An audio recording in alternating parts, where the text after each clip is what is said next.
No Brasil, nós tivemos aí a perseguição contra um rapper, né, chamado Oruan, que é filho de um traficante, né, o que não quer dizer nada, porque quer dizer, quer dizer alguma coisa, porque no Brasil já o crime de associação, a culpa por associação já está bastante desenvolvida, né?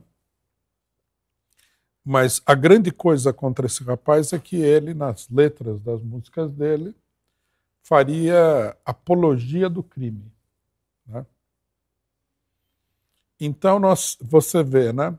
O que começou, você vê o desenvolvimento desse processo. O que começou como sendo um problema de racismo,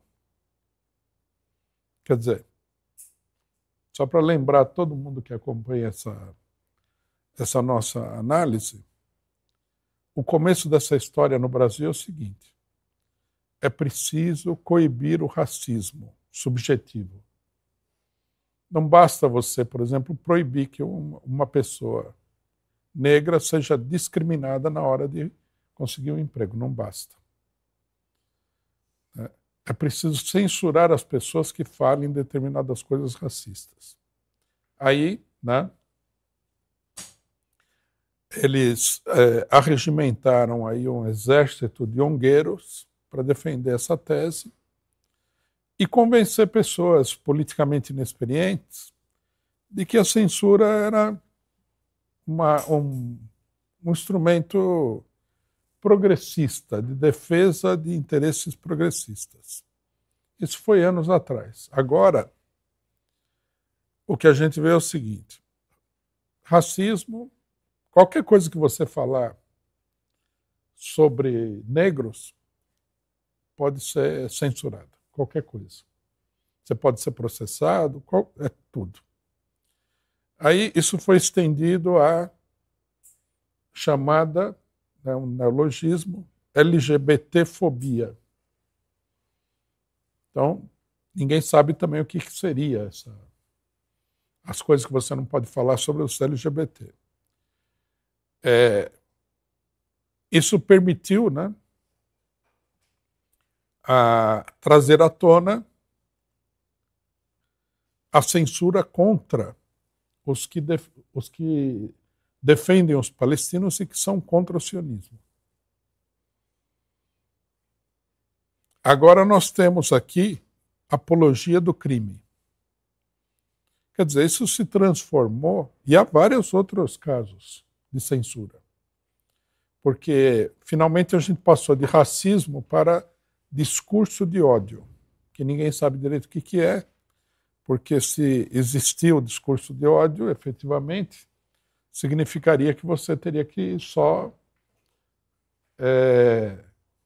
ter o discurso do amor, o que é absurdamente impossível. Então, sob a cobertura do discurso de ódio, a censura é generalizada, né?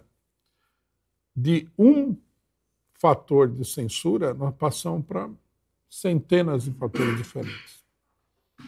Quer dizer, a censura ela começou pequenininha, mas ela é como um vírus, né? E esse funcionamento é um funcionamento natural da lei.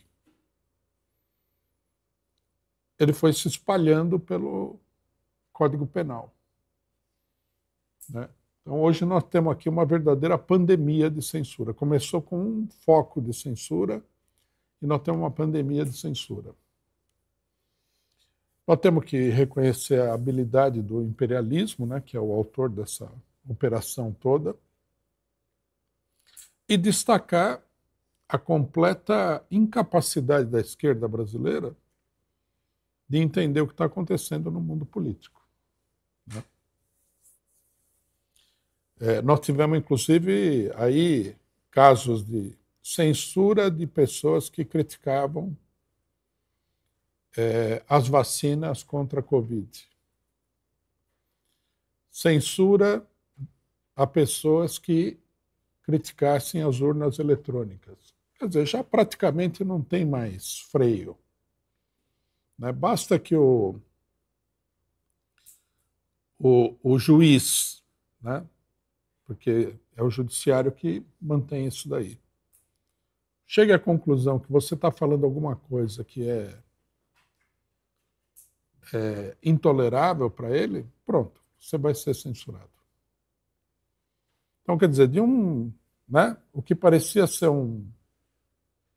uma feridinha lá se transformou numa infecção generalizada.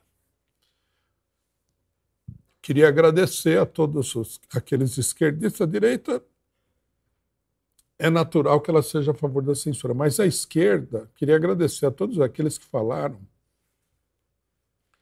contra a liberdade de expressão irrestrita, né, ou que se calaram diante da opinião pública ongueira pela situação atual do país e do mundo, porque é no mundo inteiro isso, né?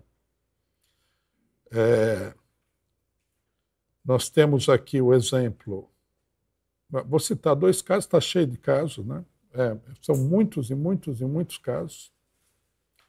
Um jornalista canadense foi preso por críticas ao Estado de Israel. Quer dizer, você não pode criticar o genocídio, você não pode criticar crimes contra a humanidade, né? A censura chegou nesse ponto também. Aqui no Brasil também nós temos essa situação. Tem um monte de gente que está respondendo processo, o PCO está respondendo quase uma dúzia de processos por criticar os criminosos do Estado israelense, o sionismo. Eu vi essa semana que na Letônia, né, o sítio de um partido comunista da Letônia foi proibido pelo governo porque era simpático à Rússia, porque também, né, se você não pode ter LGBT-fobia, a russofobia é obrigatória, né? Aí, no caso, não é discurso de ódio. Você pode odiar os russos tranquilamente, que você não será processado numa série de países. Mas se você, por algum motivo estranho, amar os russos, você vai ser processado. O que mostra que nós vivemos no reino da mais completa arbitrariedade, né? E nós tivemos um lance envolvendo o governo Trump, onde o vice-presidente do Trump, o Vance, comentando uma entrevista de uma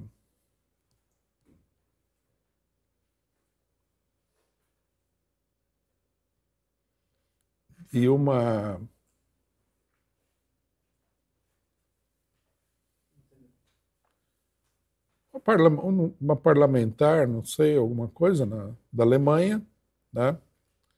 Ele ficou escandalizado porque a pessoa deixou claro para ele que você, por falar qualquer coisa, né, discurso de ódio na internet, poderia levar a que a polícia invadisse a sua casa e confiscasse o seu celular e computador, né? Uma coisa assim mais ou menos parecida com aquilo que acontecia na Alemanha nazista, né? Com a pequena diferença, por enquanto, de que a pessoa não vai ser levada para um campo de concentração, mas pode ser presa, né? Pode ficar na cadeia. E aí, né, a conversa é interessante, né?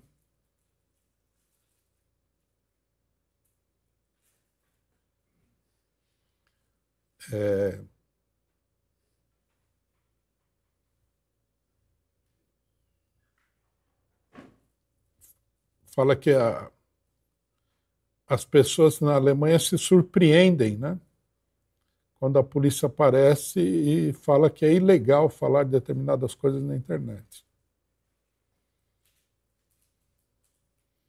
Aí ela fala que é um crime insultar uma pessoa em público. Ela responde sim. E é um crime insultá-la na internet também? Sim. A multa pode ser maior se você insultar alguém na internet. E depois ela fala, inclusive, o seguinte, que se alguém insultar alguém na internet e ou uma outra pessoa repostar esse insulto, também é crime. Quer dizer, é uma loucura total. O que a gente pode dizer sobre isso, né?